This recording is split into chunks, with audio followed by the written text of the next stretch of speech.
guys, welcome back to our channel. Today we're going to be doing a breakdown of a Renverse Jump. It is a little bit more advanced and you're going to need quite a bit of space.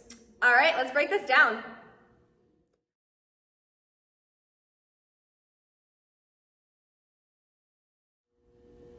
All right, everyone, to begin this jump, we're going to start with a high-low chaîné into a fan kick.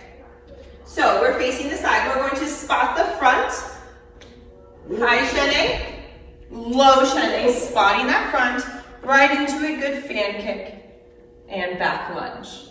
And let's try that again, just a little bit faster. We're here, high and low and fan and back.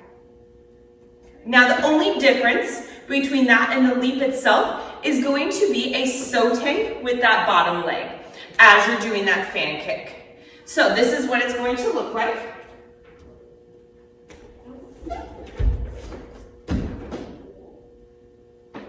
And I will try that one more time for you.